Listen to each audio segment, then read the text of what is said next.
오늘 본문 말씀은 예수님의 제자들이 서로 천국에서 누가 더 높은 자리에 앉을 것인가 하고 다투다가 예수님께 질문한 그때에 예수님께서 해주신 답변의 마지막 단락입니다.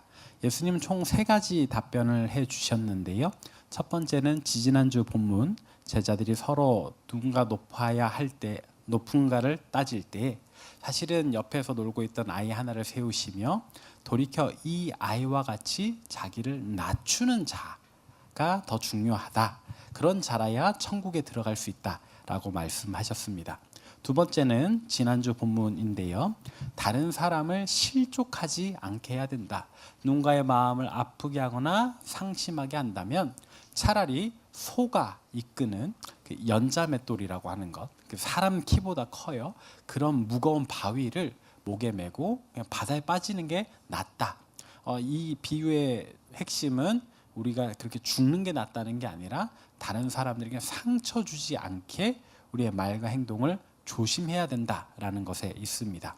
이렇게 본다면 무언가 관점이 내가 높아지려고 하는 교만함을 낮추고 나를 낮추는 이 겸손함, 내 안의 문제를 먼저 생각해 보게 하셨고, 두 번째는 혹시 내가 다른 사람에게 상처를 주고 있지는 않은지 이 사람에게 조심하는 뭔가 이 시선의 이동이 느껴지지 않습니까? 그리고 마지막 답변, 오늘 본문 단락인데요. 결론은 이미 여러분들이 아시잖아요. 이렇게 잃은 양 한 마리라도 찾는 것. 우리가 작게 여겼던 그 누군가, 사실 우리 삶에 별로 신경 쓰지 않았던 그 누군가, 그런데 하나님으로부터 멀어져 있다면 그를 찾아와야 된다. 이게 하나님의 마음이다라고 하는 겁니다. 그래서 시선이 내가 천국에서 어디에, 내 자리는 어디일까, 그 높은 데만 바라보는 것을 떠나서 우리 시선을 낮추고 주변 사람들을 챙기고 혹은 우리 주변에 우리 인생에서 없어진 사람까지도 좀 떠올려 보며 그에게 우리의 손길을 뻗쳐보자 하는 무언가 제자된 우리의 시선의 이동, 관심의 이동을 우리에게 요구하시는 것 같습니다. 이를 위해서 예수님 전하신 이야기, 그 마지막 단락의 비유를 다시 한 번 더 말씀드리면 이렇습니다. 어떤 사람에게 양이 100마리 있습니다. 사실 100마리의 양이 있다면 굉장히 큰 부자입니다. 양 한 마리의 가격이 얼마인지 몰라도 그래도 이렇게 100마리나 거느리고 있다. 제가 이스라엘 성지순례 갔을 때 이렇게 차를 타고 가다가 양을 모으는 목자들을 봤거든요. 한 서너 번 본 것 같아요. 그런데 100마리나 운영하는 목자는 없었습니다. 현대에도 불구하고요. 많으면 20마리, 한 10마리 데리고 다니는 게 보통이었어요. 그런데 100마리라고 하니까 굉장한 부자다라고 생각할 수 있습니다. 아마 이 목자는 거기 있는 양들 대부분 새끼 때부터 잘 키워왔을 겁니다. 어미의 배에서 나올 때부터 관리를 해서 이렇게 잘 보살폈겠지요. 그런데 어느 날 양이 한 마리 없어졌다. 세 보니까 좀 적은 것 같아요. 그래서 이렇게 왜 뭔가 없어 보이지? 하니까 한 마리가 부족한 겁니다. 이럴 때 어떻게 하겠느냐라고 질문을 하시는 거죠. 나한테 99마리 있으니까 한 마리쯤 없어져도 돼 하고 무신경하게 있을 것인가? 아니면 이 99마리를 산에 두고 그 한 마리 찾아 헤맬 것인가? 예수님 말씀하시는 이 시대는 이 목동일이 오늘 현대보다는 좀 더 보편적인 직업이었기 때문에 사람들이 바로 이해를 했을 겁니다. 그 한 마리 찾아야죠. 사실 애견인 또 이렇게 반려견이나 반려묘를 키우시는 분들은 더 공감하실 텐데요. 저도 한 마리 키우고 있어서 키우고 있는 저희 집 강아지가 어느 날 집을 나갔다 하면 사실 잠을 못 잘 것 같아요. 네, 뭐 이렇게 분명 짐승과 사람의 차이이지만 그래도 제가 가족처럼 보살피는데, 근데 제 후배 목사님 아버지가 소를 키우시거든요. 한국 우리 충남 보은에서.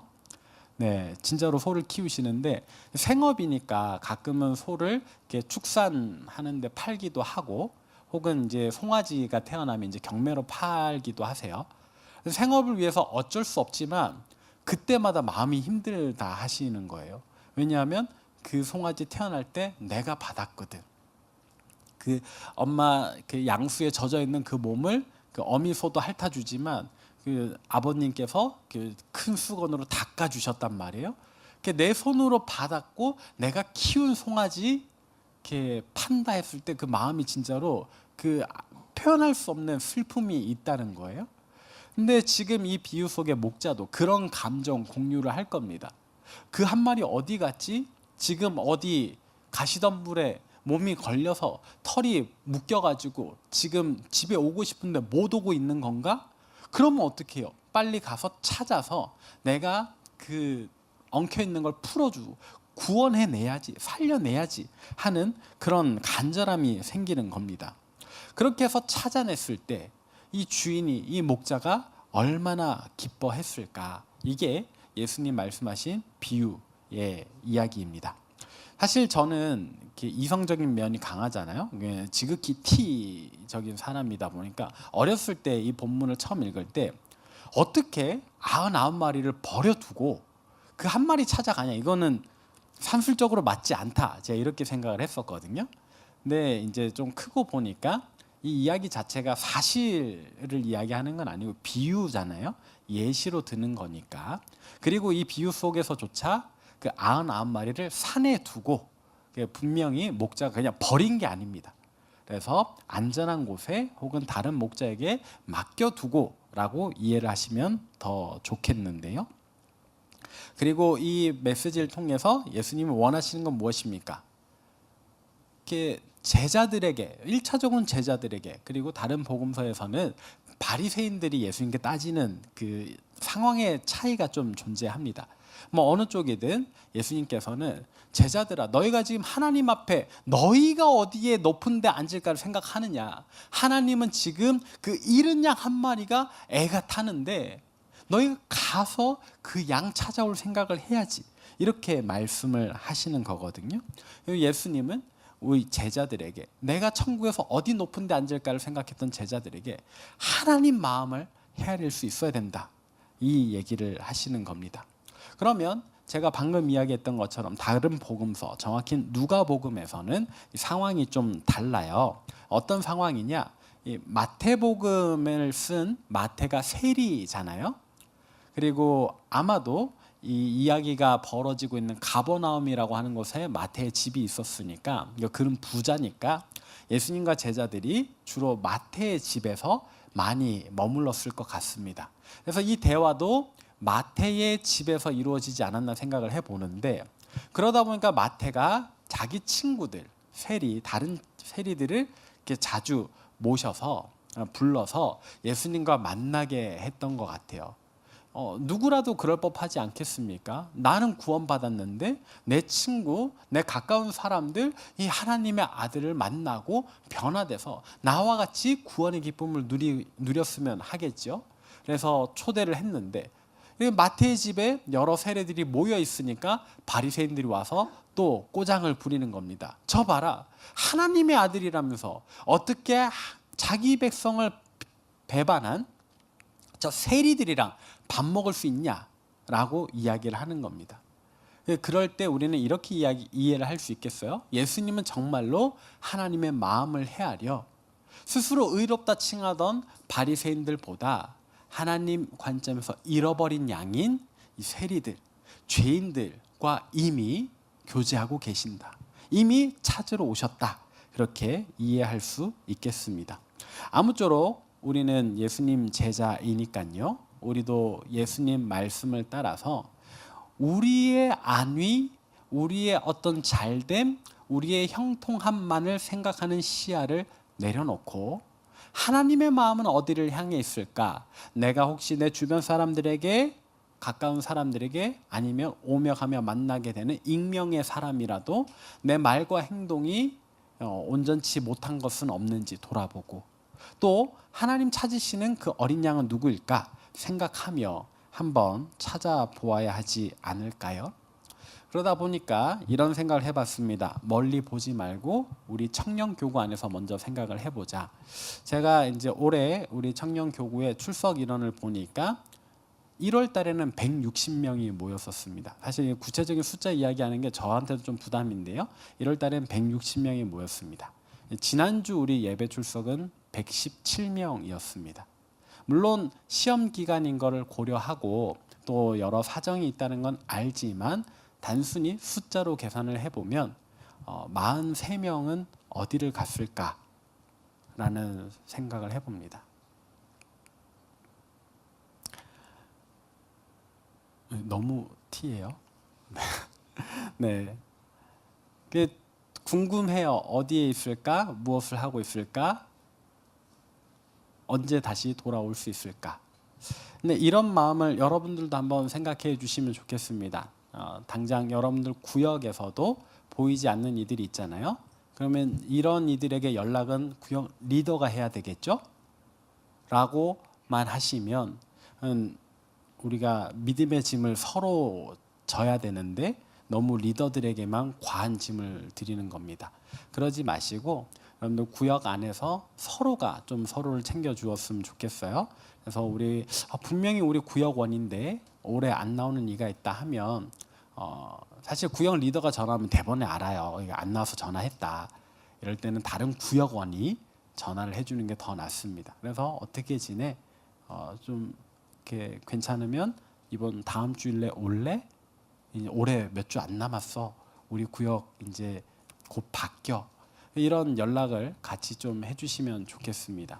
구역 리더들에게만 맡기지 마시고 구역이 함께 이렇게 잃은 양을 찾아주시면 좋겠는데요.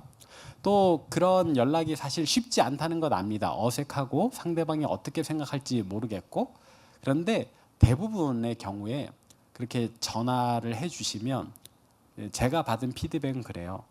정말 생각지도 못한 사람에게 연락을 받아서 고마웠다라는 피드백밖에 없었습니다. 사실 나쁘게 생각하는 분들은 안 돌아와요. 그러니까 여러분들이 너무 상대방이 나를 어떻게 생각할까 부담 갖지 마시고 구역 안에서 함께 독려해 주시면 좋겠고요. 그런가 하면 이제 또 그 관계의 어려움 때문에 멀어진 분들이 있을 수 있잖아요. 그럴 때에 여러분들이 상대방에 대한 이렇게 내린 정의를 좀 내려놓고 하나님 마음으로 한번 또 연락을 해 주시면 좋겠습니다. 그래서 이런 문제들 초대교회에서부터 있었거든요.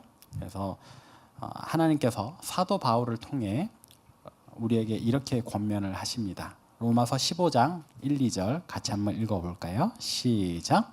믿음이 강한 우리는 마땅히 믿음이 약한 자의 약점을 담당하고 자기를 기쁘게 하지 아니할 것이라. 우리 각 사람이 이웃을 기쁘게 하되 선을 이루고 덕을 세우도록 할지니라. 아멘.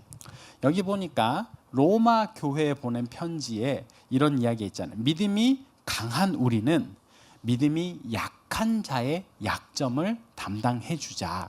그러니까 로마 교회 내에 두 개의 그룹이 있는 겁니다. 한쪽은 믿음이 강한 사람들, 다른 한쪽은 믿음이 약한 사람들. 그렇게 딱 모여 있지는 않을 거예요. 그런데 분명히 교회 공동체 안에서 하나님을 향한 열정도 가득하고 또 공동체를 위해서 봉사도 열심히 하고 때로는 굳은 일 마다하지 않는 그런 이들이 있을 겁니다. 또 한편으로서는 교회 출석은 하지만 사실 이렇게 빈도도 약하고 이렇게 섬김을 가하기보다는 받는 데 익숙한 그런 사람들이 있겠지요.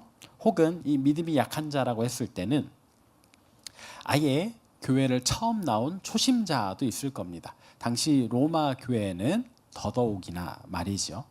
그런데 이제 이 두 개의 그룹이 서로 파당을 지은 건 아니라 할지라도 한 공동체 안에서 신앙생활할 때 사실은 좀 어려운 점이 있습니다. 왜 어렵냐면 결이 다를 수 있잖아요. 그리고 사람의 생각이나 스타일이 다를 수 있고요. 그러다 보니까 꼭 믿음이 강한 자들이 섬기다가 좀 지쳐요. 그러면 믿음이 연약한 자들은 되려 믿음이 강한 리더나 임원들에게 야 너는 임원인데 너는 리더인데 나를 더 섬겨줘야지라고 이렇게 오히려 요구를 할 때가 있단 말이죠. 그러다 보면 이게 삐그덕거립니다. 아니면 반대의 경우도 있을 수 있어요. 믿음이 강한 쪽에서 믿음이 연약한 지체한테 너 언제까지 그럴래? 이 지친 마음에 그러다 보면 이제 관계가 어려워지는 겁니다. 로마 교회가 좀 그랬던 것 같아요. 이 어려운 환경 속에서 신앙생활 한다라는 것 나도 힘든데 언제까지 너를 붙잡고 있어야 되니? 도대체 몇 년째니? 뭐 이런 것들. 그럴 때에 어떤 의미에서는 좀 이 믿음 연약한 이 혹은 잘못이 있는 이를 이제 슬슬 멀게 대하죠. 그러다 보면 그 믿음이 연약한 이들은 또 사라집니다.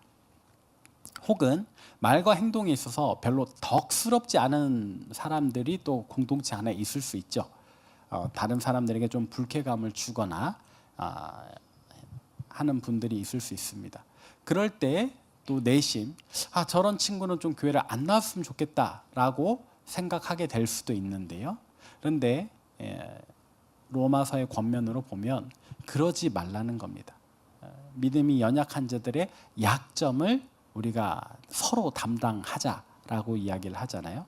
왜 그런가 하면 이런 생각을 해봅니다. 믿음이 강한 자만 모여있는 교회, 과연 건강한 교회일까요? 믿음이 연약한 자라고 한다면 아까 말씀드렸듯 새신자가 있을 수 있어요. 초심자가 있을 수 있어요. 당연히 믿음이 연약하겠죠. 근데 믿음이 강한 자만 모여있다면 새신자가 전혀 오지 않는 교회인가?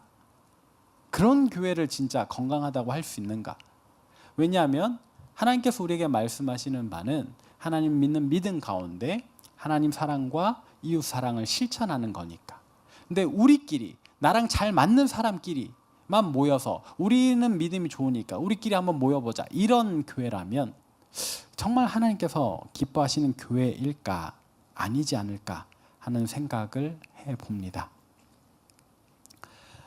만약에 이렇게 믿음이 강한 자들끼리만 모여서 이렇게 우리끼리 건강한 교회다라고 한다면 오히려 그 교만이 우리의 약점, 우리 전체가 믿음이 약한 교회라는 것을 기억하고 우리 주변에 좀 불편한 일이라도 서로 용납할 줄 아는 지혜, 또 섬길 수 있는 그런 넉넉한 마음이 필요하겠습니다.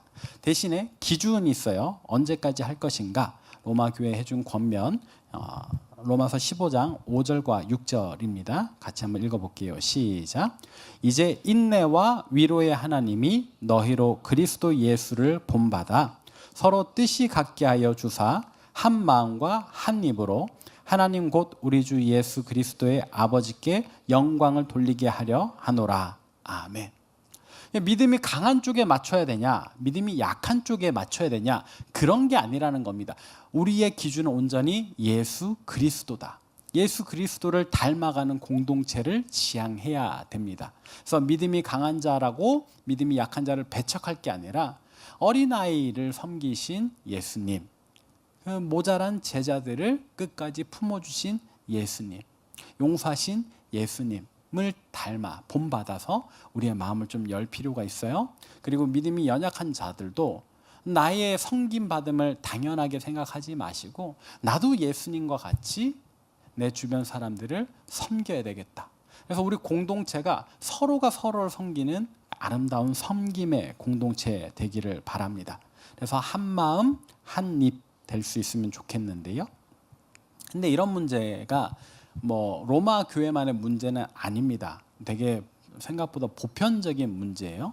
어느 정도로 보편적이냐? 에베소 교회도 마찬가지인데 에베소서라고 해서 바울이 에베소 교회에 보낸 편지를 보면 특별히 4장에 파당을 짓는 무리가 있다고 해요. 로마 교회는 파당까지는 아니에요. 그냥 서로 간에 쟤는 교회 오래 다녔는데 믿음이 왜 이렇게 약하지? 이렇게 그냥 마음속으로 생각한 정도였다면 에베소 교회 또 고린도 교회는 실제로 무리를 짓는 겁니다. 나는 이쪽 파, 너는 저쪽 파.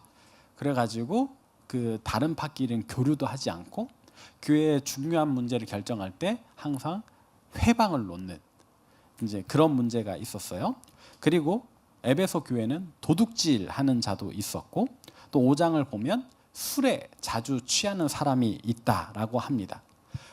그런데 이게 한 교회 안에 있는 거예요. 한 교회 안에 파당을 지어서 서로 싸워.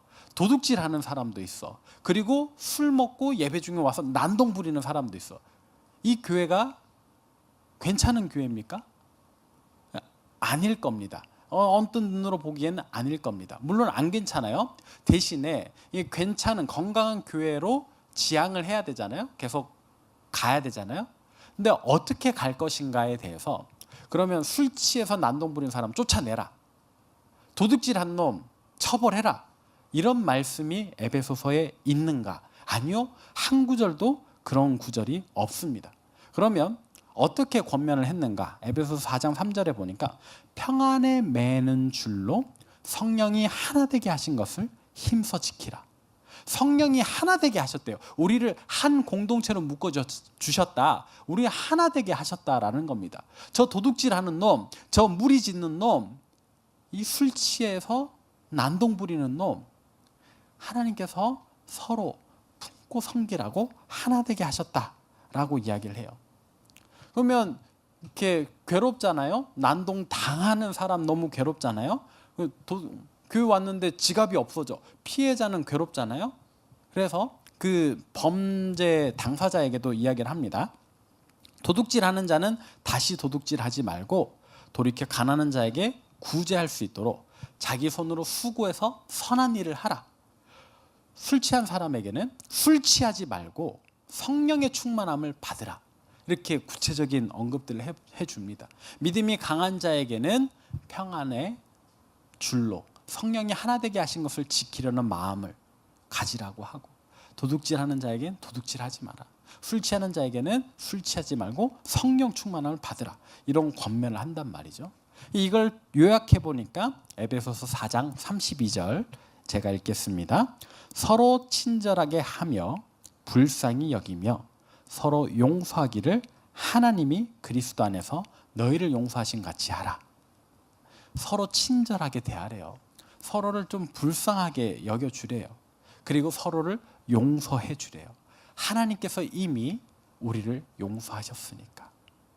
혹시 이 공동체 내에서 여러분들 마음속에 이렇게 관계에 금이가 있는 이가 있습니까? 그렇다면 좀 친절하게 대해 주십시오. 용서해 주십시오. 하나님께서 이미 우리를 용서해 주셨으니까 하나님 사랑으로 한번 권면해 주시면 좋겠습니다.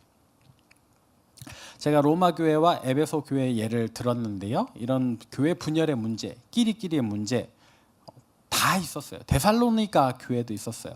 이런 문제 없는 교회가 잘 없습니다. 그래서 혹시 여러분들 우리 과천교회에서 이렇게 신앙생활 하시다가 뭐 누가 보기 싫고 누가 어떻고 그래서 딴 교회 가시잖아요. 거기에 또 있습니다. 네. 그래서 이렇게 사람 보고 교회에 옮기지 마시고 하나님의 뜻이 무엇일까? 내가 어떻게 이 공동체 안에서 하나님의 형상으로 또 이 공동체를 섬길 수 있을까를 생각하시는 것이 더 중요하겠습니다. 그게 하나님의 마음을 헤아릴 줄 아는 제자된 우리의 사명입니다. 하나님께서는 그 상대방을 잃은 양으로 생각하시니까 이미 잃은 양이었던 우리를 누군가가 찾아왔을 테니까는요. 그렇게 생각할 때 우리가 좀 중요하게 보아야 하는 현대의 한 교회가 있습니다. 바로 분당에 있는 만나교회라는 곳입니다.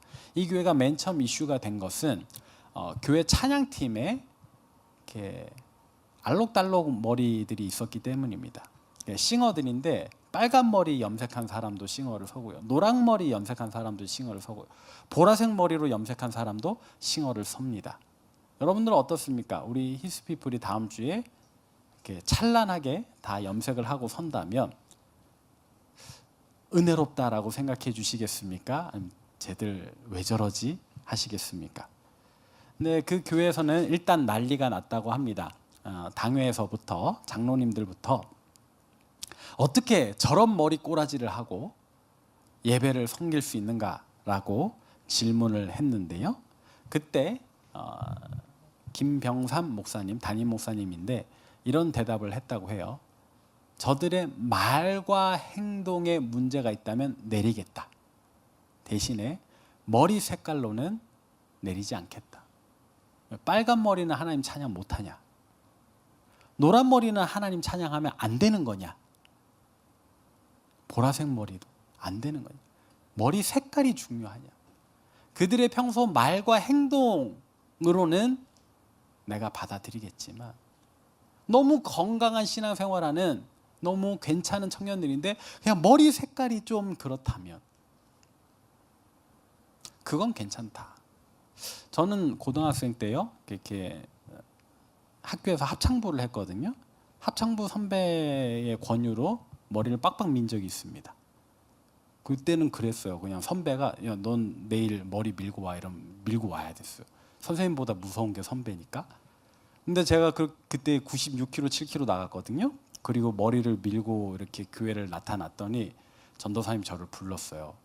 그래서 왜 그러시냐 그랬더니 넌 한 달간 어른 예배 드려라.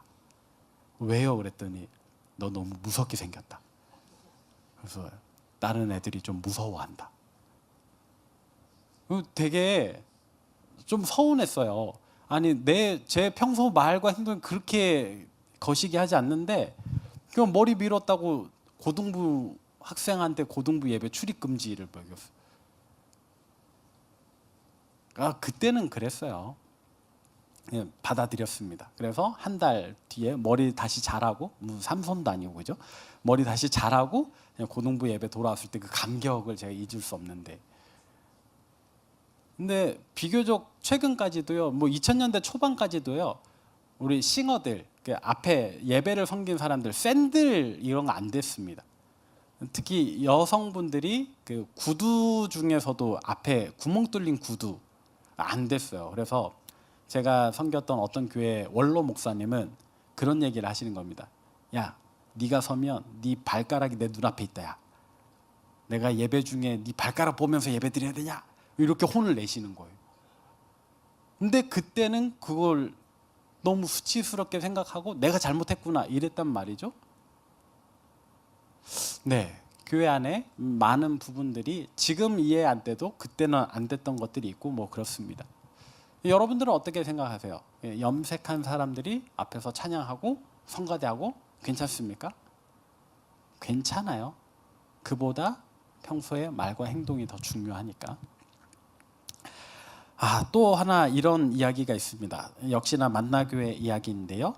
이건 좀 일반적인 교회는 상상도 못할 시설이 하나 그 교회 안에 있습니다. 뭘까요?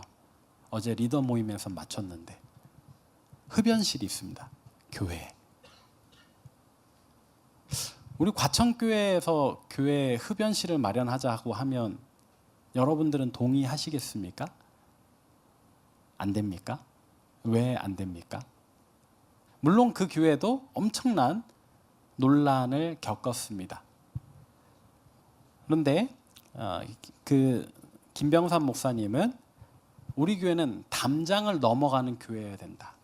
담을 높이 세우는 교회가 아니라 누구라도 넘어올 수 있게, 아니 우리가 오히려 교회 담장을 넘어서서 세상으로 가야 된다라고 이야기를 하면서 교회 문턱을 낮추기 위해 흡연실을 만들었습니다.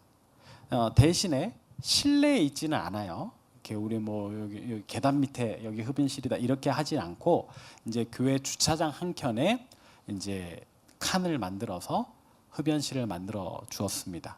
대신에 그 내부에는 이렇게 TV가 있어요. 그래서 예배 중계 영상을 볼 수 있습니다. 그러면 이 흡연실을 왜 만들었느냐? 교회를 어쩌다가 혹시 이제 여러분들도 다 뭐 믿는 배우자 만나기를 원하지만 아닐 수도 있잖아요. 결혼 배우자가 안 믿는 사람이에요. 그래서 전도를 하려고 하는데 이 사람이 흡연을 해.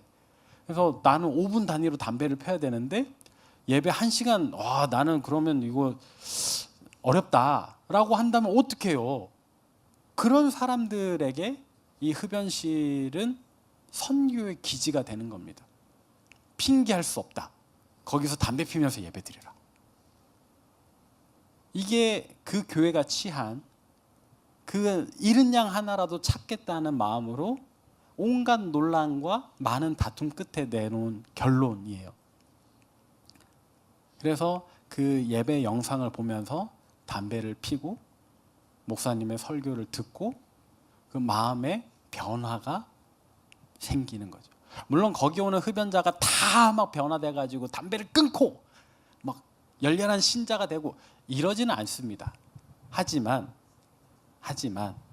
그 담배라는 핑계 하나로 복음을 전혀 접하지 않던 사람들에게 그래도 예배 영상을 보고 저 안에서는 어떤지 궁금하게 되고 그래도 목사님 설교를 한 번이라도 듣는 그런 선교 기지로서 그 흡연실을 마련했다. 저는 괜찮은 것 같아요. 물론 나중에 제가 담임 목사가 되었을 때 교회 흡연실 만들겠느냐? 못 만들 겁니다. 어려워요. 그러니까 혼자 결정할 수 있는 문제도 아니고 뭐 대한민국의 모든 교회가 그래야 된다는 것도 아닙니다. 그냥 만나교회가 선택한 하나의 방법인 거죠. 그런데 우리 안에 그런 노력은 필요하다. 흡연실을 만들자는 노력이 아니라 우리 주변에 분명히 공동체 안에 있었는데 떠나간 이들을 찾으려는 노력이요. 혹은 우리 청년교회가 세상을 섬길 수 있는 방법에 뭐가 있을까 고민해보는 그런 노력이요. 제가 이번 주중에 받은 연락이 아까 광고 드렸던 우리 성탄절에 우리 과천 시내에 아직도 연탄으로 겨울을 나는 가정이 있다. 그 가정들을 돕고 싶다라는 제안을 해준 몇몇 청년들에게 정말 고맙습니다. 담장을 넘어 하나님이 원하시는, 하나님 찾으시는 그들에게로 나아가려는 움직임인 것 같아서요. 저 혼자 이 청년 교구를 이끌어가는 것 아니에요. 제가 항상 말씀드리잖아요. 우리 같이 이끌어가는 겁니다. 물론 제가 교역자로서 여러분들에게 최소한의 관리 감독은 하지만은요. 이제 다음 세대 아니잖아요. 학생들 아니시잖아요. 이제 성인이니까 믿음의 건강함을 가지고서 건강한 믿음을 가지고서 여러분들이 이렇게 할 수 있는 것들을 저에게 계속 말씀해 주세요. 우리가 함께 할 수 있으면 또 함께 하고 제가 지원해 드릴 수 있으면 지원해 드리도록 하겠습니다. 여러분들이 할 수 있는 하나님의 잃은 양 어떻게 찾으시겠습니까? 먼저는 우리가 서로에게 친절하면 좋겠다. 서로를 불쌍히 여기고 용납하면 좋겠다. 그 외에 또 우리가 할 수 있는 건 무엇이든지 좀 지혜를 쌓아매자. 저놈은 안 돼 라는 판단과 어떤 철벽, 교회 안에서는 그러면 안 되겠습니다. 실제로 흡연자가 우리 교회 찾아온다. 우리가 예배 못 들어오게 해야 되는 겁니까? 우리 교회 흡연실은 없지만 그런 사람이라도 예배를 드리겠다면 허락을 해야죠. 오히려 우리가 찾아갈 수도 있어야 하겠습니다. 신앙생활을 할 때에 내가 편한 교회가 정말 좋은 교회일까? 이런 생각을 또 해보시면 좋겠습니다. 나만 대우받고 나만 섬김받고 나는 섬기지 않는 나는 찾아가지 않는 그런 교회라면 어쩌면 우리의 신앙생활 건강한 줄 알았던 우리의 신앙생활은 약하고 연약한 것일지도 모릅니다. 서로 합력하여 선을 이루는 공동체 나의 허물을 돌아보고 변화하려고 노력하고 상대를 이해하고 우리가 함께 건강한 신앙생활 하도록 어쩌면 내 주변에 불편한 이들은 그런 나를 훈련시키고자 하나님 붙여주신 훈련 상대다라고 생각하는 것이 좋지 않을까 싶습니다. 말씀을 준비하면서요, 제 마음이 사실 제일 먼저 찔립니다. 저와 함께 사역하면서 혹시 우리 공동체 안에서도 그런 마음을 느낀 분이 있을까 하는 불안함이 늘 있는데요. 제가 얼굴은 웃지만 속에는 늘 화가 나 있거든요. 헐크죠. 네. 그래서 이전 교회에서 사역할 때 저에게 상처받은 청년이 많이 있었습니다. 그러지 않으려고 노력하는데 저도 모르게 말과 행동에 여전히 실수가 있는 것 같습니다. 혹시 저에게서 좀 그런 걸 느끼신 분이 있다면 목사가 뭐 저래 하면서 그냥 멀어지지 마시고 제가 그렇게 악한 사람은 아니잖아요. 그래도 저의 부족함을 말씀해 주신다면 저도 고칠 테니까는요. 저 역시도 아직 예수님을 닮아가는 훈련 중에 있으니까 여러분들이 저를 잘 훈련시켜 주시면 좋겠습니다. 저도 여러분들에게 어떤 권면 드릴 텐데요. 아유 귀찮게 뭘이라고 하지 마시고 함께 이 공동체를 또 하나님 나라를 잘 섬겨 주시면 좋겠습니다. 말씀을 정리하겠습니다. 하나님께서는 우리의 관심이 우리의 생각하는 바가 나에게만 국한되지 않기를 원하십니다. 우리의 말과 행동을 돌아보고 다른 사람에게 상처 주지 않는 것, 아니 오히려 더 우리 주변에 잃은 양들이라 생각되는 이들을 찾아가고 다시 주님께로 데리고 오는 것을 원하십니다. 이를 위해서 우리가 서로에게 조금 더 친절하면 좋겠습니다. 노력해 봅시다. 지금까지도 잘 해 오셨는데요. 새로운 한 해 2026년에는 우리가 더욱 서로를 사랑하고 섬기는 한 해 되기를 원합니다. 우리가 다 주님의 사랑으로 구원받은 자이니까는요. 우리도 언젠가 그런 잃은 양이었겠고 우리를 보듬어준, 우리를 받아준, 우리를 섬겨준 이들이 있기에 우리가 오늘 이 자리에 있을 테니까 우리도 다른 이들을 섬기기를 소망합니다. 주님께 받은 그 사랑 전하고 베풀며 우리 안에서 서로 섬기는 아름다운 사랑의 공동체 되기를 바랍니다.